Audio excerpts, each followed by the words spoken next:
Hello mga katropa! So what's up po sa inyong lahat dyan? At sana po ay nasa mabuti po kayong kalagayan. So salamat po sa mga patuloy na pagsuporta sa aking YouTube channel at sa aking Facebook page. Maraming salamat po. Sana po ay patuloy niyo po akong suportahan. Panoorin yung mga vlogs and videos na aking mga i-upload. So ayan, shout out po pala. Bago po ang lahat, shout out po muna si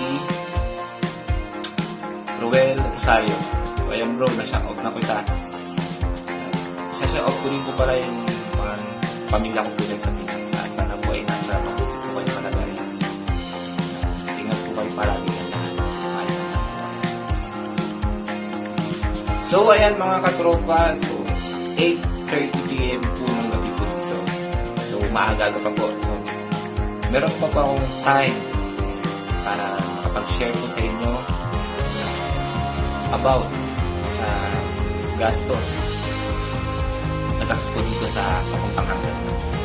So, pasensya na po sa mga nagtatanong sa akin. Ang dami niyo po, hindi ko kayo may isa-isa dahil lately, last week is medyo naging busy po tayo dahil nagkaroon po tayo ng trabaho noong Sabado. So, isang araw lang po yung pero ang dami ko pong ginawa. Dahil ngayon is medyo maagagapat, kaya pa naman sa oras. Pag-uusapan po natin ngayon yung inyong mga katanungan. Ayan. So sa mga nagtatanong po kung magkano po ba ang nagastos ko dito papuntang Hungary. So ayan, syempre, share ko lang po before my own experience.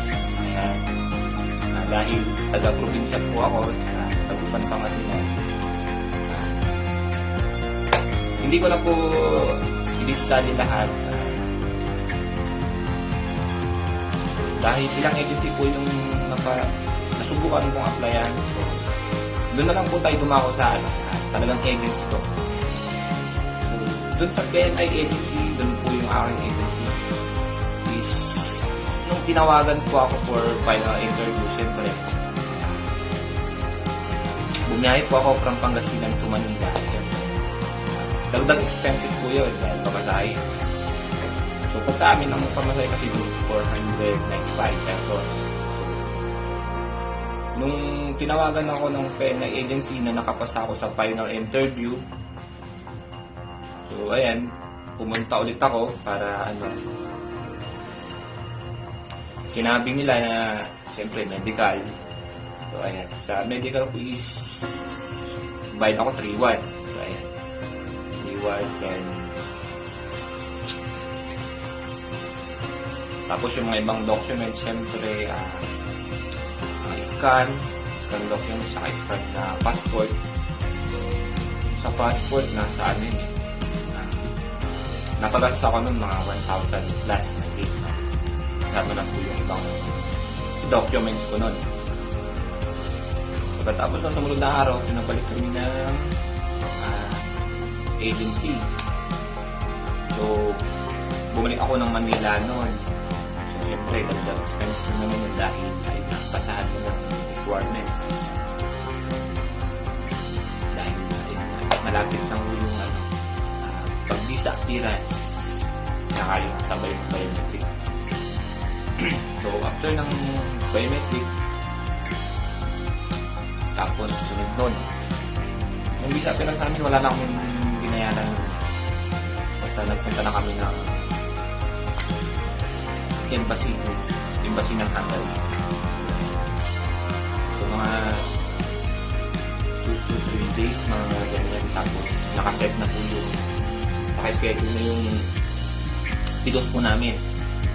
Yun na po yung malapit na kami umalis. Yun na po yung orientation.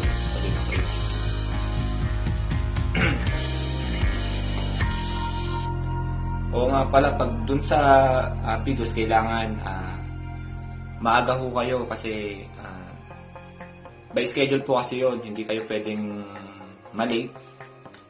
Pagpasok kasi Zoom online po yun, so dapat maaga po kayo kasi kung na late po kayo, hindi na kayo makakapasok dun sa link. So, sayang din kasi another schedule po kayo. Siyempre, baka matatagalan. Ganun. Mapepending. So, dapat agahan po natin. Make sure na lagi po tayo updated sa mga GC, ng mga information na chinachat po nila doon. Saka nung bago kami malis, sinabi po ng agency sa amin is meron pa kaming antigen. So, ayan, bumalik po kami ng clinic para magpa-antigen. So, ayan, dagdag expenses na una naman yun dahil bumalik na naman po ako. So, nakailang balik din ako sa Manila. 4 times, mga ganyan siguro, 4 times. So, hindi ko na yun na yung pera pamasahe. Okay. Ang inisip ko na lang is talagang syempre, andyan na yung nakakalis na ako. At yun na nga, napakabilis ng namin dahil meron na kami na flight details para makalis na papuntang dito sa bansang Hungary. So, napakabilis kasi kami nga yung nahirapan dahil toxic na talaga sa schedule. So, pagkatapos ng aligin namin, dahil yun din na araw na yun is flight na namin ng madaling araw.